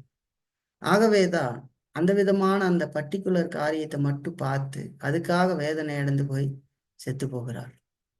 ஆனா பேதுரு தன்னுடைய பாவத்தை ஆழமா பார்த்து மனம் திரும்புறார் பரிசுத்த ஆவியின் மூலமாக. இல்லைங்களா? இப்ப பலர் இன்னைக்கு செய்த அந்த பாவத்தை மட்டும் பார்த்துட்டு அதோடு கடந்து போய் விடுகிறவர்களாக இருக்கிறாங்க. இல்லைங்களா? அது மட்டும்தான் தெரியுது. அப்படின்னு சொன்னா அது மெய்யான மனம் திரும்புதல் இல்லை. அப்போதைக்கு செஞ்சது மட்டும் பண்ணிட்டு அதோட முடிஞ்சிருச்சு அப்படின்னு கடந்து போயிடுறதுக்கு பார்க்கறது அது போலியான ஒரு நிலை என்று சொல்லி பார்க்கணும். இல்லைங்களா? இப்ப நல்லா தெரிஞ்சுக்கணும், அந்த பர்டிகுலரா நம்ம செய்த பாவத்தை கடவுளிடத்துல அறிக்கையிட்டு மனம் திரும்புகிற பொழுது நம்மள நிரந்தரமாக தங்கி இருக்கிற தொடர்ந்து இருக்கிற பாவத்தையும் கூட நாம் பார்த்து ஆண்டவருடைய உதவியை நாடி ஜெபிக்க வேண்டியது அவசியம். சரிங்களா? அதனாலதான் அந்த 2ஆம் வசனத்துல என் அக்கிரமம் நீங்க என்னை கழுவி என் பாவமாற என்னை சுத்திகரியும் என்று சொல்லி சொல்றதை நம்ம பார்க்கிறோம். புதிய ஏற்பாட்டுல 1 யோவான் 1ஆம் அதிகாரம் 9ஆம் வசனத்துல நம்ம பார்த்தோம்னா அங்க யோவான் சொல்லும் பொழுது, நம்முடைய பாவங்களை நாம் அறிக்கையிட்டால் பாவங்களை நமக்கு மன்னித்து எல்லா அநியாயத்தையும் நீக்கி நம்மை சுத்திகரிப்பதற்கு அவர் உண்மையும் நீதியும் உள்ளவராய் இருக்கிறார் என்று சொல்லி சொல்றதை பார்க்கலாம். நம்முடைய பாவங்களை நாம் அறிக்கையிட்டா பாவங்களை நமக்கு மன்னித்து எல்லா அநியாயத்தையும் நீக்கி நம்மை சுத்திகரிப்பதற்கு அவர் உண்மையும் நீதி உள்ளவராய் இருக்கிறார். இங்க மன்னிக்கப்படுதல், சுத்திகரிக்கப்படுதல் அப்படிங்கிற வார்த்தைகள் ரெண்டும் ஒன்று போல தெரிந்தாலும் அவைகள் வெவ்வேறானவைகளே அப்படிங்கிறத நம்ம தெரிஞ்சுக்கணும். அது வெவ்வேறானவைகள் இல்லைங்களா? நாம் பாவம் மன்னிக்கப்படுகிறது, அது சுத்திகரிக்கப்பட வேண்டியது, ஆழமாக அது நீக்கப்பட வேண்டியது அவசியம் என்று சொல்லி பார்க்கணும் இல்லைங்களா? இப்ப நம்ம ஆத்மாவில மனம் திரும்பும் போது தேவனுடைய சமூகத்துல போய் நம்முடைய பாவங்களை அறிக்கையிட்டு மன்னிப்பு கேட்பது மட்டுமல்ல, அந்த பாவத்தை திரும்பவும் செய்யாதபடிக்கு தேவனுடைய பலத்தையும் கேட்க வேண்டியது அவசியம் என்று சொல்லி பார்க்கணும். அதுதான் சரியான மனம் திரும்புதல் இல்லைங்களா? இந்த பாவத்துக்கு காரணமா இருந்த என்னில் தொடர்ந்து இருக்கிற பாவம் இல்லைங்களா, அதை நல்லா பார்த்து, ஆகவே நான் இப்ப செஞ்ச பாவத்தை திரும்பியும் நான் செய்ய முடியும், என்னில் தொடர்ந்து இருக்கிற பாவத்தின் நிமித்தமாக நான் திரும்பியும் அதை செய்து விடுவேன் இல்லைங்களா? ஆகவே உம்முடைய பலனை எனக்கு கொடுங்க ஆண்டவரே, அதை நான் திரும்ப செய்யாதபடிக்கு உம்முடைய பலம் என்னோடு இருக்கட்டும், என்னை நடத்தும், உம்முடைய கிருபையினால என்னை நடத்தும்னு சொல்லி ஆண்டவர் இடத்துல கேட்கறதா இருக்கும் இல்லைங்களா? வெறுமனே அந்த நேரத்துல மட்டும் அதை கேட்டுட்டு அடுத்தது நீ பாவமே செய்ய மாட்டோமா? அதனாலதான் இன்னைக்கு பலர் பாட்டெல்லாம் எழுதுறாங்க இல்லைங்களா, தவறா பாட்டு, நம்புங்கப்பா உந்தன் பிள்ளையே அப்படின்னு. நம்புறதுக்கு நம்ம கிட்ட ஒண்ணுமே கிடையாது இல்லைங்களா? ஆண்டவரே நான் நீ பாவமே செய்ய மாட்டேன், என்னை நம்புங்க ஆண்டவர், இந்த ஒரு தடவை மன்னிங்க அப்படின்னு சொல்றது மாதிரி ஒரு கேவலமான நிலை வேற எதுவுமே இல்லை. நான் பாவியான மனிதன், இந்த பாவத்தை நான் திரும்பவும் செய்துவிடக்கூடிய வாய்ப்புகள் என்னில் இருக்குது, எனக்கு நீர் உதவி செய்யும், நான் பாவம் செய்யக்கூடாது, இந்த பாவத்தை அழித்தொழித்து வாழ வேண்டும், எனக்கு இரக்கம் பாராட்டு, உம்முடைய கிருபையை கொடுங்க, உம்முடைய வல்லமை கொடுங்கன்னு சொல்லி ஆண்டவரிடத்துல மன்றாடுகிற ஒரு நிலை நமக்கு வேண்டியது அவசியம். அதெல்லாம் இல்லாம நான் அதெல்லாம் செஞ்சிட மாட்டேன்னு தன்னுடைய சுயநீதியில பாக்குறது இல்லை இல்லைங்களா? அப்படி நம்மால இருக்க முடியாது. தாவீது அதை உணர்ந்திருக்க, ஆழமா உணர்ந்திருக்கிற, என்னுடைய அக்கிரமம் நீங்க என்னை முற்றிலும் கழுவி என் பாவமர என்னை சுத்திகரியும் அப்படின்னு சொல்றார் இல்லைங்களா? மீக்க சொல்றார், ஒரு கடன் வாங்கினவன் கடனை முழுவதுமாக அடைக்கும் போது அந்த கட்டின சீட்டெல்லாம் கிழிச்செறிகிறாங்க பாருங்க, அந்த மாதிரி வாஷ் பண்ண சொல்றார். அதெல்லாம் இல்லாம ஆழமா அதை கழுவ சொல்றார், ஜெபம் பண்றார், நான் இந்த பாவத்தில் இருக்கேன் அப்படின்னு சொல்றார். அப்படி ஒரு ஆழமான மனம் திரும்புதல் தேவை இல்லைங்களா? அது இல்லைன்னு சொன்னா அது மெய்யான மனம் திரும்புதலா இருக்காது. நல்லா ஞாபகத்துல வச்சுக்கணும். அதெல்லாம் பார்த்தா தேவ கிருபையை அதை நோக்கி பார்க்கறதா இருக்கும். ரெண்டாவது தேவனுடைய பலத்தை நாடுகிறதாக இருக்கும், சுய பலத்தை நாடுகிறதாக இருக்காது இல்லைங்களா? இப்போ எவ்வளவு கவனமாக இருக்க வேணும்னு பாருங்க மனம் திரும்புதல்ல. இதெல்லாம் இல்லாததுனால நான் ஆரம்பத்துல சொன்ன மாதிரி வெறுமனே எல்லா வாழ்க்கைகளையும் வாழ வேண்டிய காரியங்களை எல்லாம் உலகத்தனமாக வாழ்ந்துகிட்டு அவ்வப்போது ஒரு சடங்கு போல ஆண்டவரே பாவத்தை மன்னியும் என்று சொல்லிக்கிட்டு அதுல எந்த உணர்வும் இல்லாமல் சொல்லிக்கிட்டு தன்னைத்தானே ஏமாத்தி கொண்டு ஒரு நாள் நரகத்துல போய் சேர வேண்டிய நிலையும் ஏற்பட்டுவிடும் இல்லைங்களா? அப்படி இருக்கக்கூடாது. அநேக முறை தேவன் எச்சரிக்கிற பொழுது இந்த வார்த்தைகள்லாம் அல்லல் தட்டிட்டு எங்கேயோ தேவ வார்த்தை பேசப்படுகிற பொழுது அதெல்லாம் கவனிக்காம எங்கேயோ வேடிக்கை பார்த்துக்கிட்டு இருந்துட்டு, அல்லது அந்த வேத வார்த்தையை கேட்கிற பொழுது இல்லைங்களா, ஏதோ ஒரு கவனக்குறைவாக கேட்டோ அல்லது அதை அறிவுக்காக கேட்டோ மாத்திரம் நம்ம வைத்திருப்போம்னு சொன்னா நம்ம போல பரிதபிக்கப்படத்தக்கவர்கள் வேற ஒருத்தருமே இல்லை இல்லைங்களா? அது ஒரு மோசமான நிலை. ஏன் ஆரம்பத்துல கொண்டிருந்த காரியம் நாளடைவுல இல்லாமல் போகுதுன்னா, ஆரம்பத்துல ஒரு ஆச்சரியம் இருந்தது இல்லைங்களா? என்னமோ புதுசா இருக்குது, என்னமோ புதுசா பேசுறாங்க, அது மாதிரி இல்லை இது மாதிரி இல்லைன்னு ஒப்பீடு பண்ணி பண்ணி பண்ணி ஒரு சந்தோஷம் அடைகிறான் கிரேக்கன் மாதிரி. புதியவைகளை தேடினார்கள் என்று சொல்லி பார்க்கிறோம். புது புது காரியம், புதுசு புதுசா ஏதாவது நம்ம பைபிள்ல இருந்து விளக்கப்படுத்தும், ஓ இப்படி இருக்குதா, ஓ அப்படி இருக்குதா, ஓ ஆஹா ஓஹோன்னு பார்த்துட்டு அது எதுவுமே என்னை தாக்காமலும் கூட அந்த அறிவை வைத்துக் கொள்ள முடியும். நாளடைவில் அப்படிப்பட்ட ஒரு அறிவை வாங்கி இருந்தபடியினால அவன்ல அது எந்த விதமான காரியத்தையும் செய்யலை. அவருடைய வாழ்க்கையில எந்த விதமான மாற்றத்தையும் அது ஏற்படுத்தலைன்னு சொல்லி பார்க்குறோம். அப்படி ஏற்படுத்தாது. ஏன்னு சொன்னா வெறும் அறிவுக்காக ஒப்பீடு பண்ணி அதை வாங்கி வைத்திருக்கிறபடினால அந்த ஒப்பீட்டினுடைய காரியங்கள் தீர்ந்த உடனேயே ஓ இதுதானே தெரியுமே அப்படின்னு சொல்லி அது உயிரில்லாததை போல மாறிவிட்டது. அப்ப அவன் ஆரம்பத்துல கொண்டிருந்தேன், அவன் கடவுளுடைய சத்தியத்தை அறிந்தேன், கடவுளுடைய பிள்ளை அப்படின்னு நம்புறதெல்லாம் ஒரு கேள்விக்குறியில மட்டும்தான் நிற்கும் அப்படிங்கிறத ஞாபகத்தில் வச்சு இல்லைங்களா? நம்ம அறிவு வளர்த்திக்கிறதற்காக வெறுமனே அறிவை வளர்த்திக்கிறதுக்காக நம்ம வேதத்தை வாசிக்கிறோம், வேத சத்தியங்களையும் கேட்கிறோம். யாரோ ஒருத்தர் எங்கேயோ ஏதோ ஒன்று செய்கிறார்கள் அவர்களோடு நம்ம ஒப்பிட்டு பார்ப்பதற்காகவும் ஆண்டவர் நமக்கு சத்தியங்களை கொடுக்குறார். நமக்காக கொடுத்தார். நம்முடைய வாழ்க்கையை பரிசோதித்து பார்த்து கொள்ளும்படி கொடுத்தார். நாம் ஆண்டவரிடத்துல மனம் திரும்பும்படி அந்த வார்த்தைகளை நமக்கு கொடுக்கிறார். நாம் சரியான விதத்துல பாவத்தை அழித்தொழித்து பரிசுத்தவானின் விடாமுயற்சியோடு வாழ வேண்டிய வாழ்க்கையை வாழும்படி அந்த வார்த்தைகளை நமக்கு கொடுக்கிறார். அந்த வார்த்தைகளை நம்ம ரொம்ப கவனமா பார்த்து அந்த வார்த்தையின் அடிப்படையில் நம்முடைய வாழ்க்கையை சீர்தூக்கி பார்த்து அதற்காக நம்ம அதுல குறைபாடாக இருக்கிற பொழுது தேவனுடைய சமூகத்துல கதற வேண்டிய நாம் ஒப்பீட்டு அளவுல பார்த்து கடந்து போனோம் அப்படின்னு சொன்னா அந்த மாதிரி ஒரு வேடிக்கை வேற இல்லை. ஆரம்பத்துல இருந்த சந்தோஷங்களும் ஆச்சரியங்களும் ஏன் பிற்காலத்துல போகுதுன்னா அதுல மெய்யான மனம் திரும்புதல் இல்லை, மெய்யான விசுவாசம் இல்லை. அது சும்மா, அது ஒரு ஆச்சரியம். ரோட்ல ஏதேனும் பேசினானா ஒரு ஒரு மனுஷன் மைக்கு பிடிச்சிக்கிட்டு பேசிக்கிட்டு இருந்தானா அந்த உலக காரியத்தை ஆச்சரியமாய் ஜனங்கள் பார்ப்பார்கள். அந்த மாதிரி பார்க்குறோம். அது மெய்யான மனம் திரும்புதல் இல்லை. அப்படி ஒரு வேளை நீங்க இருப்பீங்கன்னா தேவனுடைய சமூகத்துல கண்ணீரோடு கதறுங்க இல்லைங்களா? உணர்வு இல்லாத செத்ததை போல இருந்து அப்படியே போயிடக்கூடாது இல்லைங்களா? பாருங்க, ரெண்டாவது நம்ம பார்க்குறோம் மெய்யான மனம் திரும்புதல் தேவனுடைய பலத்த நாடு. ஒவ்வொரு நாள் நாடு, ஒவ்வொரு நாள் நாடு, ஒவ்வொரு நிமிஷமும் நாடு இல்லைங்களா? ஒவ்வொரு காரியத்திலும் ரொம்ப ஆழமா பார்த்து மனம் திரும்பும் இல்லைங்களா? சரி, மூணாவது மெய்யான மனம் திரும்புதல் என்பது தன்னுடைய பாவத்தை ஒருபோதும் மறைக்காது என்று சொல்லி பார்க்க. மூணாவது வசனம் பாருங்க. என் மீறுதல்களை நான் அறிந்திருக்கிறேன், என் பாவம் எப்பொழுதும் எனக்கு முன்பாக நிற்கிறது என்று சொல்லி தாவீது சொல்றார். மெய்யான மனம் திரும்புதல் என்பது தன்னுடைய பாவத்தை ஒருபோதும் மறைக்காது இல்லைங்களா? தாவீது இங்க சொல்லும் போது சொல்ற வார்த்தையை ரொம்ப ஆழமா கவனிச்சுப்பாங்க. என்னுடைய மீறுதல்களை நான் அறிந்திருக்கிறேன், என் பாவம் எப்பொழுதும் எனக்கு முன்பாக நிற்கிறது அப்படின்னு சொல்றார். அவர் இங்க தன்னுடைய குற்ற உணர்ச்சிய வெறுமனே மேலோட்டமாக வெளிப்படுத்தல, ஆழமான துக்கத்தோடு என் மீறுதல்களை நான் அறிந்திருக்கிறேன்னு சொல்றார் இல்லைங்களா? ஏதோ மேலோட்டமா ஒரு குற்ற உணர்ச்சி அடைஞ்சு ஆண்டவரே நான் இப்படி பண்ணிட்டேன் மன்னிங்க அப்படின்னு சொல்லி சொல்லல இல்லைங்களா? தன் பாவத்தை இங்க குறைத்து மதிப்பிடவோ அல்லது நியாயப்படுத்தவோ அவர் ஒருபோதும் முயற்சி செய்யவில்லை என்று சொல்லி பார்க்கலாம் இல்லைங்களா? செய்யல அப்படி. ஆனா நாம நம்முடைய வாழ்க்கையில இதற்கு முரண்பாடாகவே எப்பொழுதும் நம்ம செய்வோம்.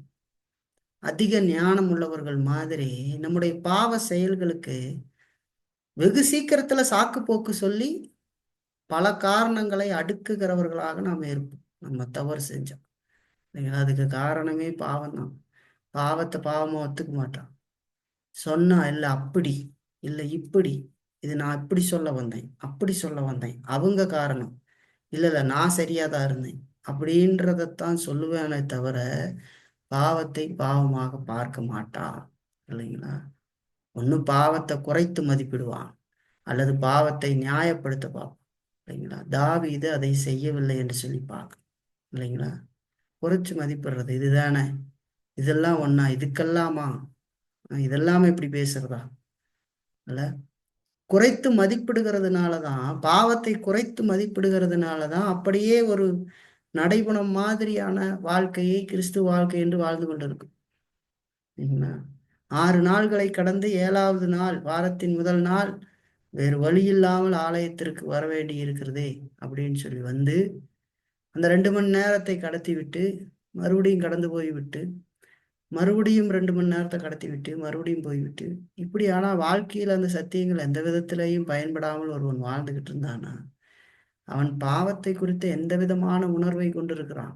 அவனுக்கு ஒன்று பாவம் பாவமாகவே தெரியவில்லை, அல்லது பாவத்தை குறைத்து மதிப்பிடுகிறான், அல்லது பாவத்தை நியாயப்படுத்துகிறான்.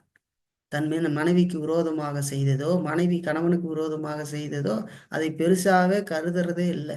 அதுக்காக மனம் வருந்துறது இல்லை, மன்னிப்பு கேட்கறது இல்லை.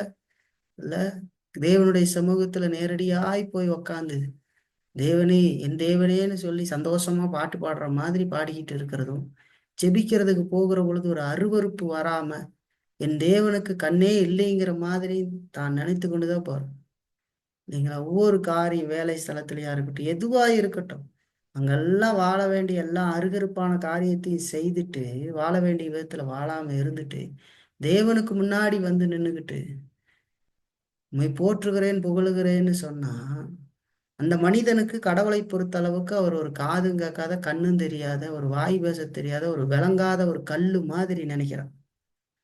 இல்லைங்களா? இந்த உலக மனிதன் ஒரு கல்லு முன்னாடி போய் விழுகிறான் பாருங்க. அந்த மாதிரி போய் அவருக்கு எதுவுமே தெரியல. அல்ல, நான் எல்லாவற்றையும் செய்து விட்டேன் அப்படி. தாவீது அப்படித்தான் நினைச்சிருந்தார். எந்த உணர்வுமே இல்லை. தான் தப்பு பண்ணிட்டேன்ற உணர்வு இல்லை ஆரம்பத்துல. பாவத்தை செஞ்சுட்டு அதை எப்படி சாதகமா மறைக்கலான்னு பார்த்தார். இல்லைங்களா? அதுக்கு எப்படி மாற்று மருந்து வந்து யாருக்கும் தெரியாம அதை மறைச்சிடலாம். இல்லைங்களா? உரியாவை இப்படி வீட்டுக்கு அனுப்பிச்சிட்டா அவங்களுடைய அந்த உறவுனாலேயே அது குழந்தை பிறந்துருச்சு, நம்ம இல்லை அப்படின்னு தப்பிச்சுக்கலான்னு ஒரு பிளான்.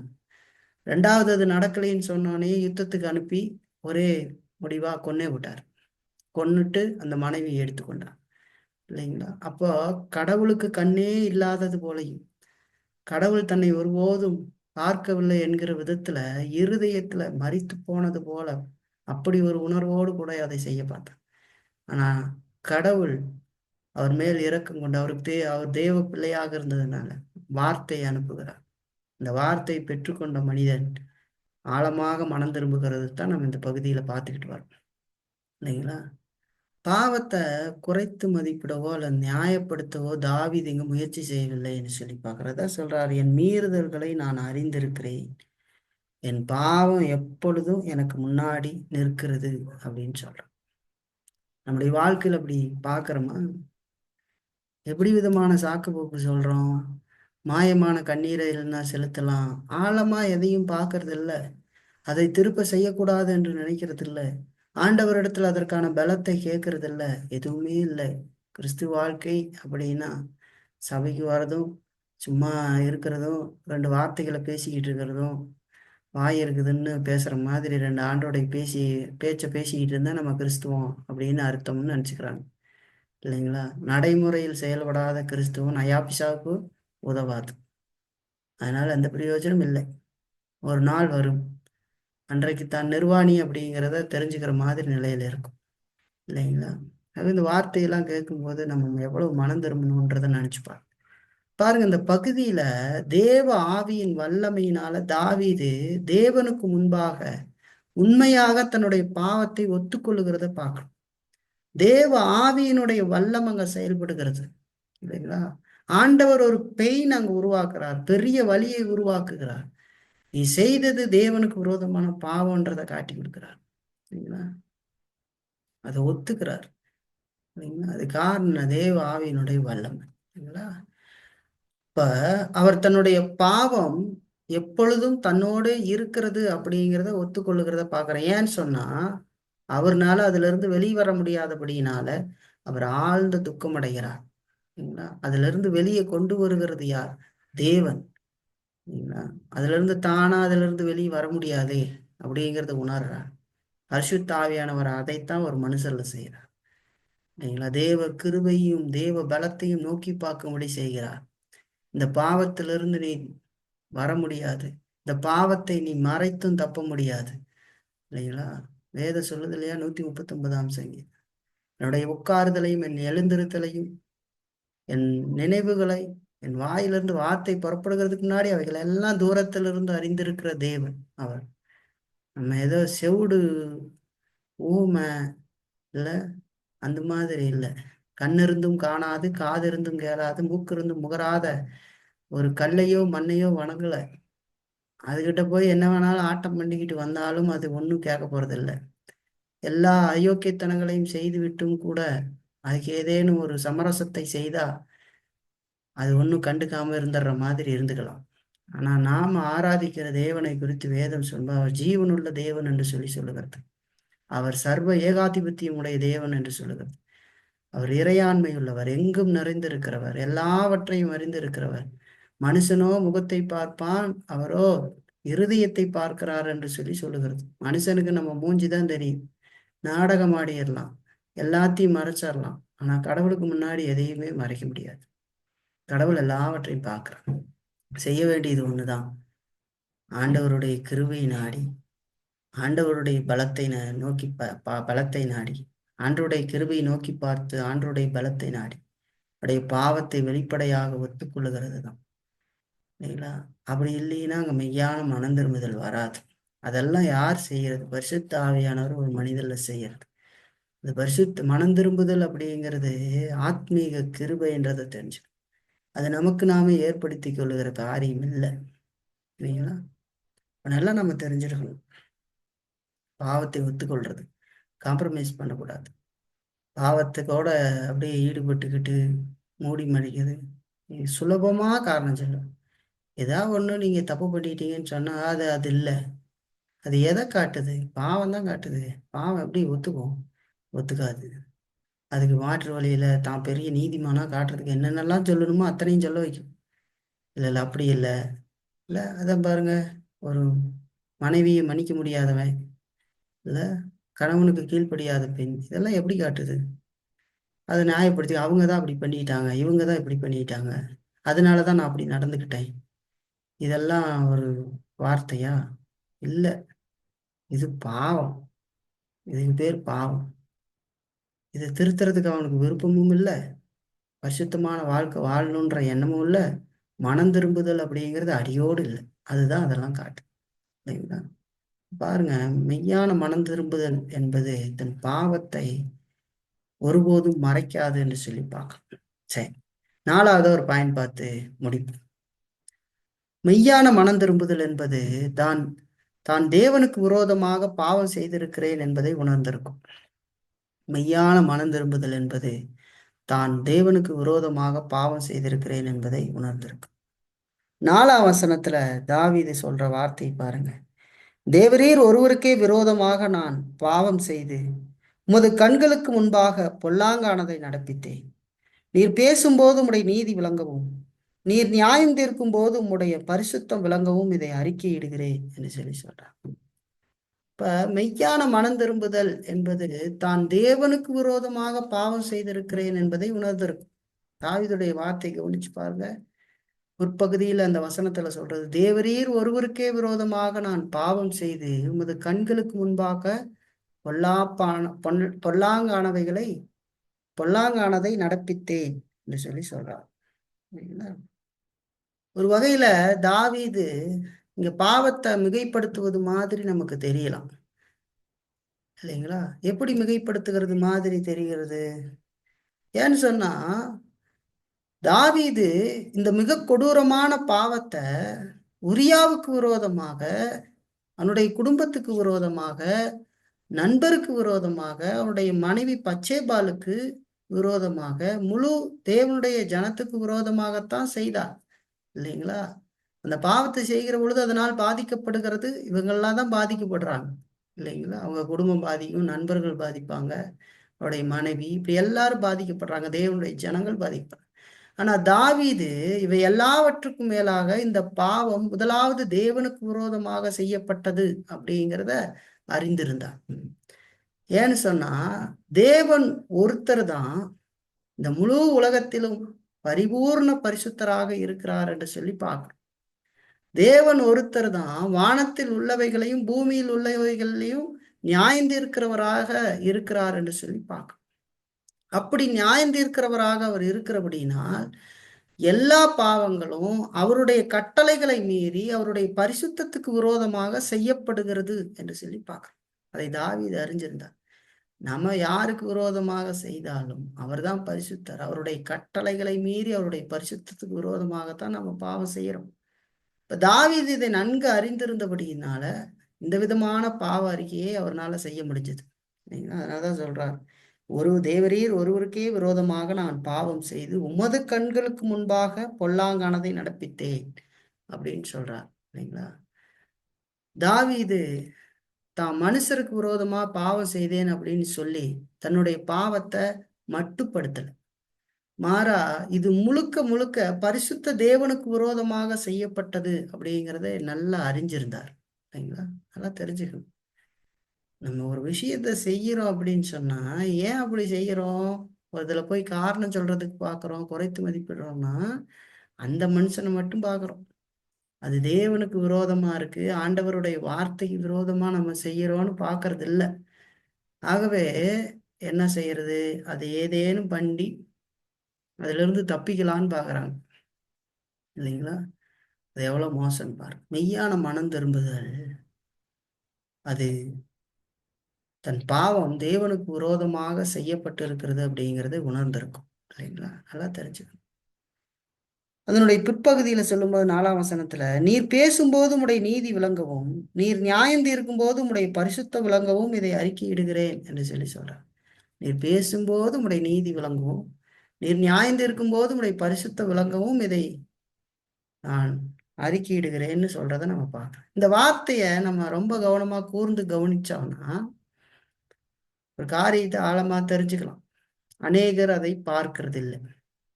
நீங்கள் அது என்ன, ஆழமான உண்மையான மனம் திரும்புதலுக்கான அடையாளமாக இந்த வேத வசனங்கள் அடையாளமாக இந்த வேத வசனங்கள் ஒரு முக்கியமான இடத்தை பிடிக்கிறது என்று சொல்லி பார்க்க.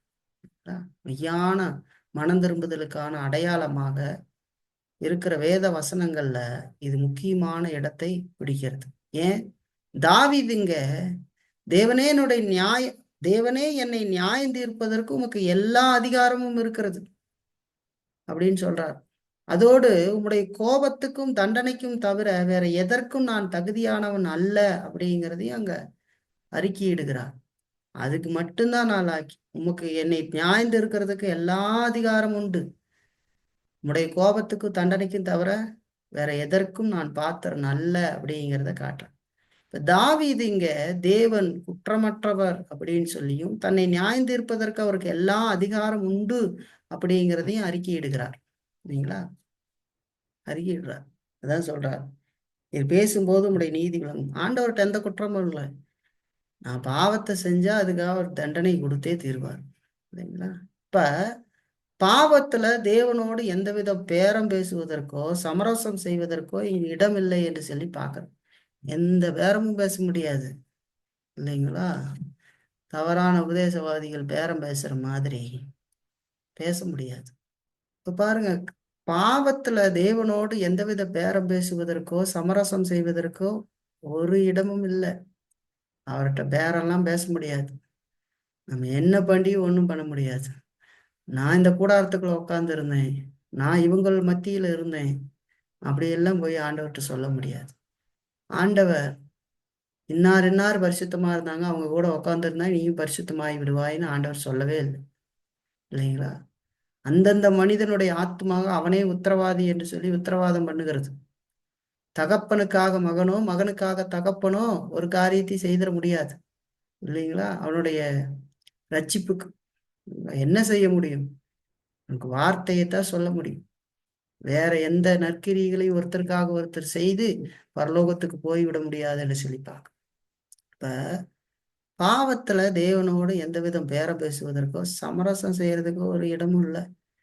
அப்போ மெய்யான மனம் திரும்புதலை குறித்து அறிவில்லாமல் இல்லைங்களா இருக்கிறத இந்த மாதிரி வேலைகளை செய்யும். அப்படியே போய் செல்லம் கொஞ்சறது, ஏசப்பா நீங்க தான் ஏசப்பா அப்படின்னுகிட்டுலாம் அந்த மாய்மால வேலை பண்ணுவதெல்லாம் ஒத்து வராது. அதை கடவுள் ஏற்கிறதற்கு நம்மளை மாதிரி மனிதர்கள் இல்லை. இல்லைங்களா? ஆண்டவர்கள் எல்லாம் தெரியும். பாவத்தை பாவமாக பார்த்து அந்த பாவத்தை ஆழமாக உணர்ந்து அந்த பாவத்தை தான் மறுபடியும் செய்யக்கூடாது என்கிற எண்ணத்தோடு தேவனுடைய கிருபையை நாடி தேவனுடைய பலத்தை நாடி தன் பாவத்தை ஆழமாக ஒத்துக்கொண்டு, அந்த பாவம் தேவனுக்கு விரோதமாக தான் செய்யப்பட்டு இருக்கிறது அப்படிங்கிறது எல்லாம் ஆழமான புரிதலோடு கூட மனம் திரும்பி வரவங்களைத்தான் ஆண்டவர் பார்க்கிறார். இல்லைங்களா? வெறுமனே சும்மா ஏமாத்து வேலைகளை செஞ்சுக்கிட்டு இருந்தா அது ரொம்ப மோசம். இல்லைங்களா? அதெல்லாம் எச்சரிக்கையான வார்த்தைகள் நமக்கு வர்றது. நான் மெய்யான மனம் திரும்புதலை கொண்டு இருக்கணும். மெய்யான மனம் திரும்புதல் கொண்டு இருந்தா என் வாழ்க்கையில் அது வெளிப்படுறத நான் காணணுமே அப்படின்னு பார்க்கணும். நான் செய்த காரியத்தை நீ செய்யாமல் அதுல நான் வளர்ந்து வர வேண்டுமே, நான் முன்னேறி போகணுமே, ஆண்டவருடைய சமாதானமும் சந்தோஷமும் என் இருதயத்துல இருக்கிறத நான் அறிந்து உணரணுமே அப்படிங்கிற ஈடுபாடோடு நம்ம நடக்க வேண்டியது அவசியம். அதுல இல்லைன்னா நாம் ஒரு போலியான மனம் திரும்புதலை கொண்டு இருக்கிறோம். இல்லைங்களா? இயேசுவோட இருந்து ஒன்னத்துக்கு உதவாத போன யூதாஸ் மாதிரியோ, பவுலோடு ஊழியத்திலிருந்து உலகத்தின் மேல் ஆசை வச்சு போன தேவா மாதிரியும் மாறி போய் விடக்கூடாது. இல்லைங்களா? ஆண்டவர் நமக்கு காட்டுகிற இரக்கத்தை நம்ம நினைச்சு இந்த வார்த்தைகள்லாம் வருகிற பொழுது அதையெல்லாம் உணர்ந்து நாம் மனம் திரும்பி ஒவ்வொரு காரியத்திலையும் தொடர்ச்சியான மனம் திரும்புதலை கொண்டிருந்து நம்ம வாழ வேண்டியது அவசியம். எனக்கு தெரியாது, எனக்கு இதெல்லாம் புரியாது அப்படின்லாம் சொல்லிக்கிட்டு ஏமாத்திக்கிட்டுலாம் போயிடலாம்னு நினச்சிடாதீங்க. அப்படியெல்லாம் செய்ய முடியாது. அப்படியெல்லாம் ஆண்டவர் சொல்லலை. இல்லைங்களா? இன்னாருக்கு இது மாதிரி, அவங்களுக்கு அது மாதிரி, அப்படியெல்லாம் நம்ம மூளையில நம்ம சிந்திச்சுக்குவோம். அவங்களுக்கு அவன் படிக்காதவன், இவங்க படிச்சவங்க, இவங்க வயசானவங்க, இவங்க வயசாகாதவங்க, இவன் அந்த மாதிரி உபதேசக்காரன், இவன் இந்த மாதிரி உபதேசம், அப்படி எல்லாம் தப்பிச்சு எல்லாம் போக முடியாது. ஆண்டவருடைய வார்த்தை ஒன்றுதான். அது சொல்லுவதற்கு நாம் கீழ்ப்படிய வேண்டுமே தவிர, அதுக்கு மாறா எதேனும் தாசா பண்ணனா நம்முடைய வெளிப்பிரகாரமான காரியமே அதுக்கு சில காரியங்கள் இந்த உலக காரியமே ஒத்து போகாத நான் உங்களுக்கு காட்டினேன். எனக்கு படிக்க தெரியாது, எனக்கு அறிவில்லை அப்படின்னு சொல்லிக்கிட்டு நான் சாப்பிடாமல் இல்லை. எனக்கு அது தெரியல இது தெரியலன்னு நான் துணி வாங்கிக்காமல் இல்லை. நான் நகை வாங்கிக்காமல் இல்லை. நான் ஊருக்கு பல மைல் தூரம் போகாமல் இல்லை. இல்லைங்களா? நான் திருமணம் பண்ணாமல் இல்லை. எதுவும் பண்ணாமல் இல்லை. எல்லாத்தையும் செஞ்சுக்கிறான். ஆனா கடவுளுடைய காரியம்னு வந்தா எனக்கு தெரியாது, எனக்கு அறிவில்லை. அறிவில்லைன்றவன் இடத்த எழுதி யாருக்காவது கொடுத்துருங்க பார்க்கலாம். ஒரு ஒரு அடி காலை வச்சுட்டாங்கன்னா கூட போய் நான் பேசுறதுக்கு முயற்சி பண்றாங்க பாரு. ஒரு இஞ்சி ஒருத்தன் வச்சு கட்டிடக்கூடாது அல்லது உக்காந்துடக்கூடாது. ஏன்? எல்லா அறிவு இருக்குது, அது ஏன் இடம், அங்கே வைக்கக்கூடாது. ஆனால் பாவம், அதை குறித்து எனக்கு அறிவு பத்தலை, மனம் திரும்புதலை பற்றி எனக்கு தெரியல, பாவத்தை பற்றி எனக்கு புரியுமானது இப்படிலாம் சொல்கிறவன் என்ன, நான் புரிந்து கொள்ள விரும்பவில்லை, அதற்கேற்ற வாழ்க்கை வாழ விரும்பவில்லை அப்படின்னு அர்த்தம். உலகத்தில் நீங்களே உங்களை கேள்வி கேட்டு பார்த்துக்குங்க. எவ்வளோ நயமாக நோட்டை நாக்கில் அச்சை தொட்டி எண்ணி எண்ணி எண்ணி சேகரிக்கிறீங்க. அது எப்படி தெரிஞ்சது? யார் கற்றுக் கொடுத்தா உங்களுக்கு? ஒரு நோட்டு, இது புது புது நோட் அடிக்கும் போது கூட இது 2000 நோட்டு, 500 நோட்டு, 20 நோட்டு பார்த்து கரெக்டாக ஓடி பேங்க்கில் ஓடி, இல்லை நோட்டு பிரச்சனை வந்த போது சரி நோட்டு பிரச்சனை வந்துருச்சு அதனால நம்ம இதெல்லாம் விட்டுறலான்னா ஓடி பேங்க்கில் ஓடி எல்லாம் மாற்றி காசை டக்குன்னு எப்படி எப்படியெல்லாம் கொண்டு போய் எங்கெங்கெல்லாம் மாற்றணுமோ மாற்றி கரெக்டாக வைக்க தெரிஞ்சது. அந்த அறிவு எப்படி வந்தது நமக்கு? எப்படி அது சிந்திச்சது? அதுக்காக நம்முடைய கால் எப்படி தீவிரமாக ஓடுது? இல்லை எனக்கு நோய் வந்துட்டா எனக்கு போக தெரியாது, டாக்டரை பார்க்க தெரியாது, அது எப்படின்னு எனக்கு மருந்து வாங்க தெரியாது, அதனால நான் அப்படியே இருந்து செத்து போறேன்னு இருந்தோமா? குடுகுடுன்னு ஓடி விசாரிச்சு இந்த மருந்து சீட்டை எங்கே கொண்டு போய் கொடுக்கணும், என்ன மாதிரி மாத்திரை இருக்கு, அது என்ன கலர்ல இருக்கு மாத்திரைன்னு கரெக்டாக கேட்டு போட்டு, ஏன்னா செத்துருவோன்னு தெரியும்.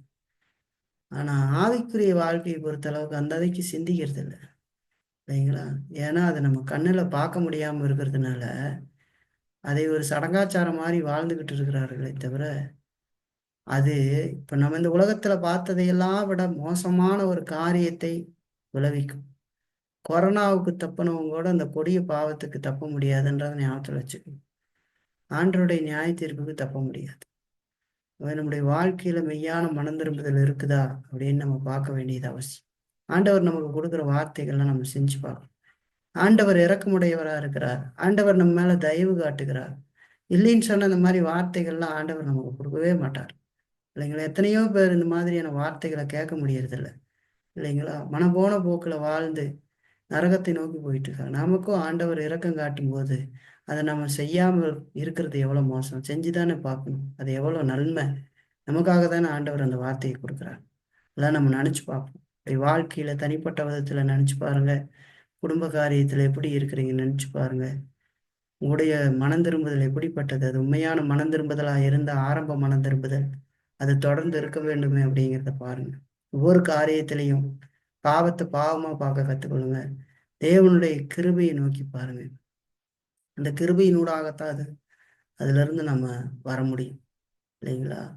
பாவத்த மறைக்கிறதுக்கோ, பாவத்துக்கு காரணம் சொல்றதுக்கோ, அதை குறைவுபடுத்துகிறதுக்கோ ஒருபோதும் முயற்சிக்காதீங்க. அது மாதிரியான ஆபத்து எதுவும் இல்ல. இந்த பாவம் எல்லாமே ஏதோ ஒரு தனி மனிதனுக்கு விரோதமா செய்யப்பட்டதுங்கிறத நினைக்கிறத நம்ம நிறுத்தணும். அது தேவனுக்கு விரோதமாக செய்யப்பட்டது. அது கடவுளுடைய கட்டளைக்கு விரோதமாக செய்யப்பட்டதுங்கிறத நினைச்சு பாருங்க. இல்லைங்களா? அதெல்லாம் நினைச்சு பார்த்து, தாவீது எப்படிங்க அருமையாக தேவ கிருபையினால மனம் திரும்புகிறாரோ, அது மாதிரி நம்முடைய வாழ்க்கையில நாம் அனுதினமும் மனம் திரும்புதலை கொண்டிருந்து, கடவுள் சொன்ன விதமான வாழ்க்கையை அவருடைய துணையோடு, கிருபையோடு வாழ்வோம். கடவுள் நமக்கு உதவி செய்வார்.